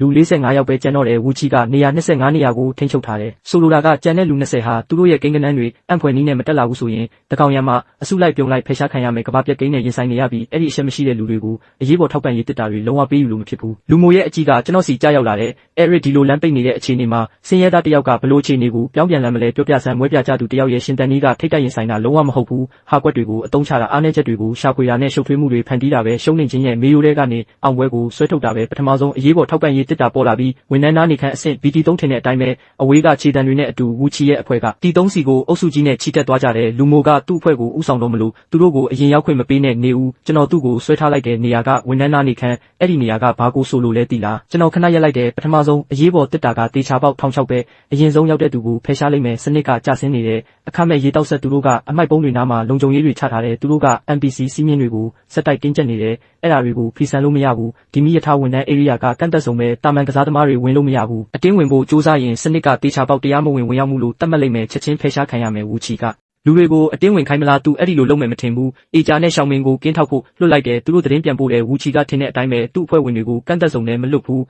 အဲ့ဒီအစားဝန်ထမ်းသားနေခန့်ကိုတွားတဲ့လမ်းကြောင်းတွေကိုစောင့်ဖို့သူတို့ကိုခွဲထားလိုက်တယ်သူ့ဗျူဟာကပိတ်ဆို့ထားပြီးတခြားသူတွေမရအောင်တားတာပဲဒါပေမဲ့သူလည်းအဲ့ဒီပူနေတဲ့အာလူကိုမကင်ဘူးတခြားကစားသမားတွေထောက်ပံ့ရေးပစ္စည်းတွေမရတရွေ့သူ့အဖွဲ့ကအတားစီးရနေတော့ပဲအစုံအဖျားမှာရှိနေတဲ့တကောင်တဲ့သမားအနေငယ်သူတို့မျက်လုံးတွေကမျောလင်းချက်မဲ့ပြီးယူသွတ်နေတယ်သူတို့ကိန်းကနန်းတွေကတေချာပေါက်အောက်ဆုံးမှာပဲဒီညသူတို့တေချာပေါက်ဖယ်ရှားခံရလိမ့်မယ်ဒီကောင်တွေကိုခံမှန်းရအလွယ်ဆုံးပဲဝန်ထမ်းသားနေခန့်အတွက်ဝင်ခွင့်ကက်အကြောင်းအတင်းသားကိုတီတူပြောရင်တိုင်လုံးနောက်မှာပုံနေလိုက်တယ်အဲ့ဒါကဘေးနာကမိဘေးအန်ရဲ့ကာကွယ်ရေးဘီရိုထဲမှာရှိတယ်မဖြစ်နိုင်တာတကယ်လားစနစ်ကတမင်တကာအဲ့ဒီမှာတိတ်တိတ်လေးထားတာဝူချီရဲ့လူတွေကအခုတကားကိုစောင့်နေတယ်ဝင်ခွင့်ကက်ယူဖို့အချိန်ကောင်းကိုငါတို့စောင့်မယ်တိုင်ရှိမှာရက်နေတဲ့တကောင်တဲ့ကစားသမားကအဲ့ဒါကိုအမှတ်မထင်ရှားသွားတယ်သူချက်ချင်းအယူမှုဖြစ်သွားပြီးမိသက်ဘီရိုစီခုံအုပ်သွားတယ်သူ့ကိုတားဝူချီကအမိတ်ပေးတယ်ဒါပေမဲ့နောက်ကျသွားပြီးကစားသမားကမိသက်ဘီရိုရဲ့မှန်တကားကိုစောက်ဆွဲဖွင့်လိုက်တယ်အဲ့ဒီထဲမှာဝင်ခွင့်ကက်လုံးဝမရှိဘူးသူကအချက်ပေးတန်ကိုညီစေလိုက်တယ်နာကွဲမတက်မိသက်နှိုးစော်တန်ကအဆင့်ပြီးနှစ်ခုလုံးမှာချက်ချင်းမြည်ဟေးသွားတယ်တစ်ချိန်တည်းလိုမှာပဲအထီးကယုံနှိမ်နှင်းရေးခရင်ခွာတွေကင်ထားတဲ့လက်နက်အပြည့်စုံနဲ့လုံခြုံရေးဝန်ထမ်း6ယောက်ကောင်းကင်ကနေဆေးလွတ်လိုက်တယ်လို့ပေါ်လာတဲ့အခြေအနေကချက်ချင်းရှုပ်ထွေးသွားတယ်လုံခြုံရေးဝန်ထမ်းတွေကပဲသူလဲဆိုတာဂယုမဆိုင်ဘူးမိသက်ဘီရိုကိုဘယ်သူဖွင့်တာလဲဆိုတာဂယုမဆိုင်ဘူးဝူချီရဲ့လူမိုက်အဖွဲ့ရဲ့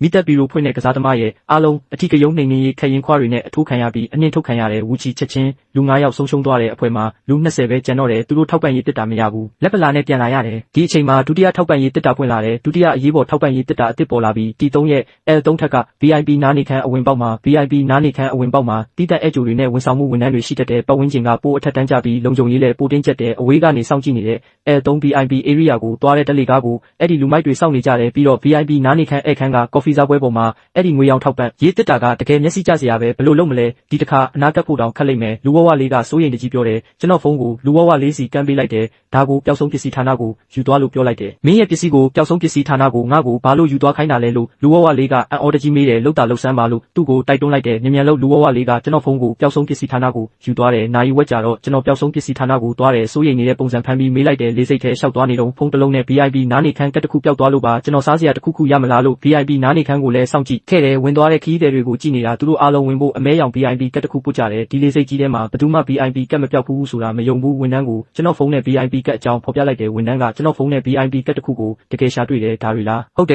ယ်အဲ့ဒါတွေပဲဖုန်းနဲ့ကတ်ကိုဝမ်းသာအားရယူလိုက်တယ်ကျေးဇူးတင်ပါတယ်နေဦးအထောက်ထားပြဖို့လိုတဲ့အရှက်မရှိတဲ့ကောင်ကအနီးနားကဝန်ထမ်းကိုအာယုံလွှဲနေတယ်ကျွန်တော်ခွင့်ရေးယူပြီးဖုန်းကိုမျက်နှာနဲ့ဖွင့်လိုက်ပြီးကတ်ကိုတိတ်လေးတက်ပုံရိုက်လိုက်တယ်ဒီလိုလုပ်ပြီးတော့ဝန်ထမ်းကိုပြလိုက်တယ်ကျွန်တော်မျက်နှာကဖုန်းရဲ့ VIP ကတ်ကိုဖွင့်နိုင်တယ်ကျွန်တော်တက်ပုံရိုက်ထားမိလို့ပါဝန်ထမ်းကစစ်ဆေးပြီးတော့ကျွန်တော်ကိုတွားခွင့်ပြုတယ် VIP အဲ့ဂျူနေယာကိုရှောက်သွားလိုက်တယ်VIP အခန်းကိုတွားမဲ့ခီးတဲ့တစုတိုက်ဆိုင်စွာရှိနေတယ်သူတို့ကိုတကားဝအထိပို့ပေးဖို့အထူးလျက်စစ်ကားလေးရှိတယ်ကျွန်တော်အခွင့်ရေးယူပြီးကားပေါ်တက်ကခီးတဲ့တွေကြားမှာထိုင်လိုက်ပြီးအရှက်မရှိတဲ့သူရှိုတွေကိုရှောင်ကွင်းလိုက်တယ် VIP နားနေခန်းရှိမှာပဲတန်းထိုင်ချလိုက်တယ်လုံခြုံရေးဝန်ထမ်းကတက်ကိုယူပြီးဆက်မှာပို့လိုက်တယ်မီးစိမ်းလင်းသွားတယ်ကြိုးဆိုပါတယ်ပလက်တီနမ်အဖွဲ့ဝင်များကျေးဇူးပြု၍ဝင်ရောက်ပါတကားပွင့်သွားတယ် VIP နားနေခန်းကိုအချိန်ပြည့်စောင့်ကြည့်နေတဲ့ဝူချီကရုတ်တရက်အကျယ်ကြီးအော်တယ်သူအဲ့ဒီကတ်ကိုခိုးလာတာတေးချတယ်ကျွန်တော်စိတ်ထဲကနေကြိတ်ဆဲလိုက်တယ်ဒီလူဝကတော်တော်ပါနဲ့တာပဲလူမိုနဲ့ကျွန်တော်တို့လူတွေကတက်လေကအဝင်ပေါက်မှာဝူချီရဲ့လူတွေနဲ့ရန်ဖြစ်ကြတယ်10ယောက်ကို6ယောက်ဆိုတော့တိတ်မဆိုးပါဘူးရှုပ်ထွေးနေတာကိုအခွင့်ကောင်းယူပြီးမှန်တကားတဲ့မြန်ဝင်သွားကထောက်ပံ့ရေးတစ်တာကိုယူလိုက်တဲ့စနစ်ရဲ့အတန်ကကောင်းကင်ကလက်ဆောင်လိုပဲထောက်ပံ့ရေးတစ်တာရရှိတဲ့ကစားသမား66ကိုဂုဏ်ပြုပါတယ်တစ်တာတွေကပစ္စည်းတွေကိုကစားသမား66တတ်မှတ်ပေးတဲ့ကစားသမားပဲသုံးခွင့်ရှိပါတယ်တရားမဝင်ခိုးယူတဲ့သူတွေသုံးလို့မရပါဘူးတတိယအရေးပေါ်ထောက်ပံ့ရေးတစ်တာကတီ3ရဲ့ဗဟိုသတင်းချက်လက်ကောင်တာအပေါ်မှာအသစ်ပေါ်လာပြီးအဲ့ဒါကပွင့်လင်းပြီးအတားအဆီးမရှိတဲ့စင်းမြင့်ပဲကန့်သက်ဆောင်တွေထောင်ချောက်တွေမရှိဘူးသူ့ကိုတားထားမဲ့ VIP စည်းမျဉ်းတွေလည်းမရှိဘူးအခုချိန်မှာခွန်အားနဲ့အမြန်နှုံးတက်ပဲအရှက်မရှိတဲ့ကောင်ကရန်ပွဲကိုပစ်ထားခဲ့ပြီးသူ့လူတွေကိုသတင်းချက်လက်ကောင်တာစီမြန်ရွေးဖို့ပြောလိုက်တယ် VIP အခန်းတကားကိုစောင့်မဲ့သူမရှိတော့ဘူးတစ်တာကိုကင်ပြီးထွက်လာခဲ့တယ်ဖွင့်ကြည့်တော့ထောက်ပံ့ရေးပစ္စည်းတွေအပြည့်ပဲကျွန်တော်တို့9ယောက်တရက်စာအတွက်လုံလောက်တဲ့အစားအစာနဲ့ရေကိန်းကနန်း3ခုကိုသာပြည့်အောင်ဖြည့်နိုင်ရင်ဒီညသူတို့ငါတို့ကိုဖယ်ရှားလို့မရတော့ဘူးဒါတွေအားလုံးမင်းကျေးဇူးပဲတခြားကစားသမားတွေကတတိယတစ်တာစီပြေးသွားကြတယ်ကျွန်တော်တို့ဒီမှာခွန်အားတွေကိုအယူအမှုဖြစ်တင်းနေကြတယ်နောက်ဆုံးတစ်တာအတွက်အရှက်မရှိတဲ့ကောင်ကမျက်နှာဖုံးကိုလုံးဝခွာချလိုက်ပြီးသူကအထင်ရှားဆုံးအကြမ်းဖက်မှုကိုပြသခဲ့တဲ့ကျန်တဲ့ကစားသမားတွေကအရှက်မရှိတဲ့အဖွဲနဲ့ထိတ်တိုက်ရင်ဆိုင်နေကြတယ်အားလုံးတွေးတန်ရဲပဲနောက်ဆုံးတော့အရှက်မရှိတဲ့လူတွေကအရေးအတွက်အသာစီးရသွားတယ်ကျွန်တော်တို့9ယောက်ကအဝေးကနေကြည့်နေကြတယ်လူမူကတစ်တာတစ်လုံးနဲ့မလုံလောက်ဘူးလို့ပြောတယ်ပြီးတော့အရှက်မရှိတဲ့အဖွဲအတွက်ပထမဆုံးထောက်ပံ့ရေးတစ်တာရဖို့ကအရန်ခက်ခဲခဲ့တယ်ဒီချီမှာသူ့အဖွဲ့ကစနစ်ကိုရွေးလိုက်တယ်လို့ထင်တယ်ဒါပေမဲ့အေးဆက်ဆက်နောက်ပြန်ရေတွက်တန်ကတိတ်လေးရွေးရနေတယ်ည7:50လေးစိတ်ထဲကလေထုကအရန်တင်းမာနေတဲ့စာလောင်မှုအဆင့်ရင်းငတ်မှုအဆင့်စွမ်းရည်အဆင့်တွေကိုအခြေခံပြီးစနစ်ကတွက်ချက်မှုတွေစလုပ်တော့မယ်ကိန်းကနန်းအနှိမ့်ဆုံးအောက်ဆုံးကစားသမား20ကိုဖယ်ရှားလိုက်မယ်အေးဆက်ဆက် electronic အတန်ကနံပါတ်တွေကိုခန်းစားချက်ပြင်းမဲ့စွာရွတ်ဆိုနေတယ်ကျွန်တော်တို့9ယောက်ကလွဲလို့ကျန်တဲ့တကောင်တဲ့ကစားသမားတွေအကုန်ဖယ်ရှားခံရတဲ့အဖွဲ့မရှိတဲ့အုပ်စုတဲကလူတွေတောင်ပါသေးတယ်တက်တာတစ်လုံးကနေထောက်ပံ့ရေးပစ္စည်းတွေမညီမမျှခွဲဝေမှုကြောင့်နောက်ဆုံးမှာလူ73ယောက်ပဲကျန်တော့တယ်ကြီးညာချက်အဆုံးတက်တာနဲ့လေးစိတ်တစ်ခုလုံးတိမတက်တိတ်ဆိတ်သွားတယ်လူ20တယောက်ကိုငွေတန်းစီဆိုလိုတာကစုစုပေါင်းစုချင်းငွေတန်း20ပြီးတော့ကစားသမားအားလုံးဖယ်ရှားခံရရင်နောက်ဆုံးအနိုင်ရသူကတန်း20အပေါင်းငွေတန်း100ရလိမ့်မယ်စုစုပေါင်းငွေတန်း120ဒီပမာဏကဘသူကိုမဆိုယူသွတ်သွားစေဖို့လုံလောက်တဲ့အဖွဲ့မရှိတဲ့သူတွေကတွေးဆနေတဲ့မျက်လုံးတွေနဲ့အဝေးကနေကြွအနော်တို့ကိုကြည့်တယ်သူနှက်ခမ်းကိုလျက်ပြီးသူ့အတင်းသားတွေကိုပြောတယ်အမြဲတမ်းလူတိုင်းကတယောက်ကိုတယောက်နာကျင်စေချင်ကြတာပဲဒါပေမဲ့ငါတို့အဖွဲ့ကလူအရေအတွက်အသာစီးရတဲ့ဟိုဘက်ကကစားသမား9ယောက်ကိုရှင်းပစ်ပြီးရင်လူ73ယောက်ကစုချင်းငွေတန်း120ကိုခွဲယူမယ်အဲ့ဒါအလုံးကျုံဆုံးနည်းလမ်းပဲငါတို့ဘက်ကလူမိုရဲ့မျက်လုံးတွေကအရန်လေးနဲ့နေတဲ့အားလုံးငင်းနေစနစ်ကိုမယုံတဲ့အရှက်မရှိတဲ့အဖွဲ့တွေပေါင်းဖို့တေချာနေတဲ့အခါငါတို့အချင်းချင်းမတက်နိုင်အောင်ငါတို့အားလုံးကိုအရင်တက်လိုက်မယ်ငါတို့လူ9ယောက်သူတို့ကိုရှင်းပစ်မယ်ပြီးရင်ငါတို့73ယောက်စုချင်းငွေတန်း120ကိုခွဲယူမယ်ဒါအခုချိန်မှာအကောင်းဆုံးရွေးချယ်မှုပဲလူဝါကြီးတင်းကကြမ်းပြင်ပေါ်မှောက်ခုံဖြစ်နေတယ်ငါတို့မှလူနေနေတာကိုဘယ်လိုလုပ်သူတို့ကိုတတ်နိုင်မှာလဲအခုငါတို့ကအသက်ခံရမယ်တိုးလေးတွေပဲအရင်ဆုံးပုံဖို့နေရာရှာပြီးသူတို့ကိုခွဲထုတ်ရအောင်ကျွန်တော်အကြံပြုတယ်ကျွန်တော်နေရာတစ်ခုတည်တယ်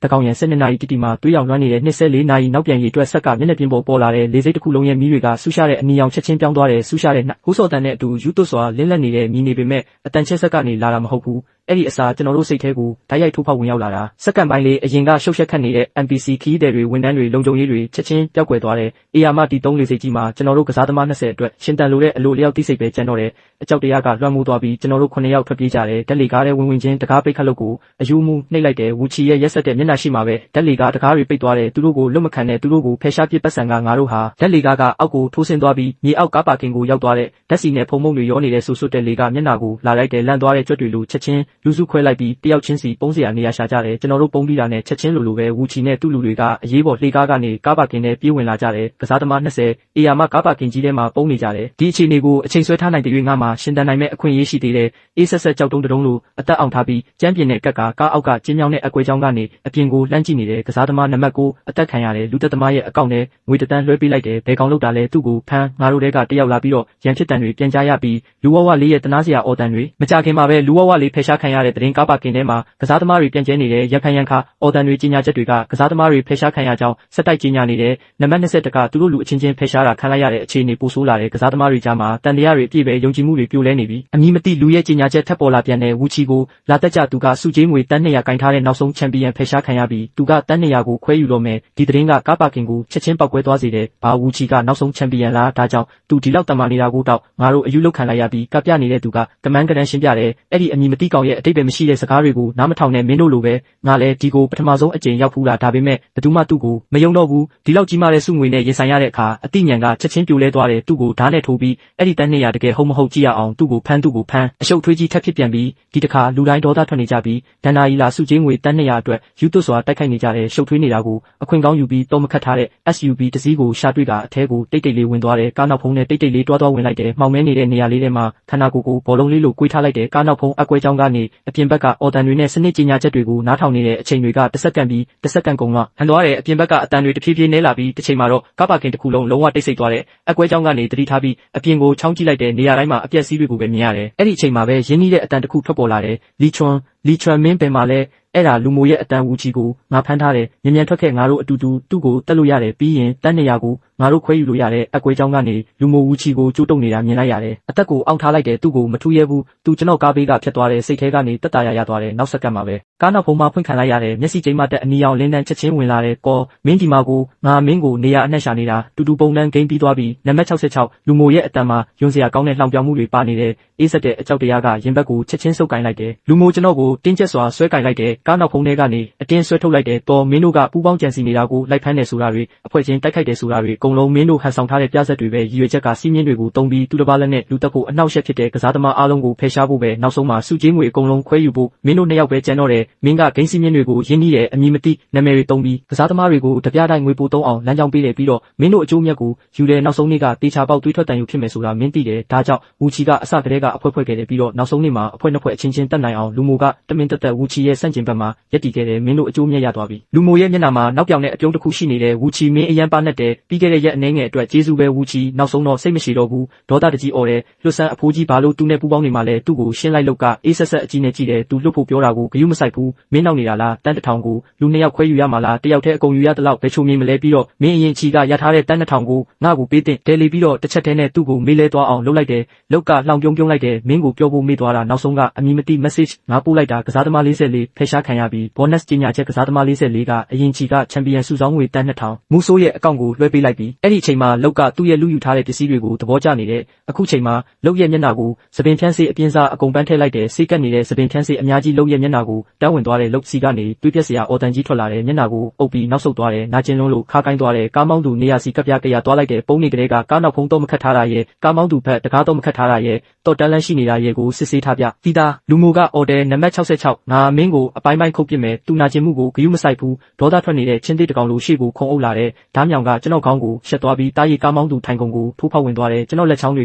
ကအေးဆက်နေတဲ့တော့ကိုစမ်းမိသွားတယ်အားကုန်လှည့်လိုက်တယ်အင်ဂျင်တန်ညီဟဲသွားတယ်ချက်ချင်းဆက်နိုးသွားတယ်တပြိုင်နက်တည်းမှာပဲဂီယာ ထိုးလိုက်တယ်ညာဘက်ခြေထောက်ကလီဗာကိုအစွမ်းကုန်နင်းချလိုက်တယ်ရုတ်တရက်ကားထွက်သွားမယ်လို့လူအမိုးမထင်ထားဘူးအချိန်ကြောင့်သူ့ခန္ဓာကိုယ်လွင့်စင်သွားတယ်ပြီးတော့ကျမ်းပြင်ပေါ်ရှော့ကျသွားပေမဲ့သူထားဖို့စူးစမ်းနေတော့ပဲဂီယာနောက်ဆုတ်ပြီးသူ့စီမောင်းသွားလိုက်တယ်မကြခင်မှာပဲစနစ်ကနောက်ဆုံးအဆုံးဖြတ်ကိုကြီးညာတယ်ကစားသမား48ဖယ်ရှားခံရပြီးဘောနက်ထုတ်ဖော်ချက်ကစားသမား48ကနောက်ဆုံးချန်ပီယံစုစုပေါင်းငွေတန်း180ကိုမူဆိုးရဲ့အကောင့်ကိုလွှဲပေးလိုက်ပြီးအခုကစားသမားတယောက်ပဲအသက်ရှင်လျက်ကျန်တော့တယ်ဂုဏ်ပြုပါတယ်ကစားသမား66အဆုံးထိရှင်တန်နိုင်ခဲ့တယ်သူတို့ကဒီအချီလေးစိတ်ကမောက်ကမဂိမ်းရဲ့တူးရဲသောချန်ပီယံပဲကစားသမား66ကဒီအချီမှာစုကြီးငွေတန်း120ရတယ်တန်း200ရတယ်တန်း180ရတယ်စုစုပေါင်းစုကြီးငွေတန်း900ကားမောင်းသူထိုင်ကုန်အောက်ကနေရုန်းကန်ပြီးထွက်လာခဲ့တယ်တကိုယ်လုံးစီတွေဖုံမုံတွေအပြည့်ပဲပျော်ရွှင်မှုမရှိဘူးအယိုးထဲထိစိတ်နေတဲ့ပင်ပန်းနွမ်းနယ်မှုနဲ့တခုခုကနေလွတ်မြောက်လာတဲ့ဟာတာခံစားမှုပဲအနီရောင်လင်းကတဖြည်းဖြည်းပျောက်ကွယ်သွားတယ်နှိုးဆော်တန်ရက်သွားတယ်အဖြူရောင်လင်းတဲ့လင်းလက်သွားတယ်ဂိမ်းအစကဟာလာဟင်းလင်းနေရာကိုပြန်ရောက်သွားတယ်စနစ်ကကျွန်တော်နာနာကပ်ပြောတယ်အခုမင်းစီမှာစုကြီးငွေတန်း900ရှိပြီးအသက်ရှင်အောင်နေပါ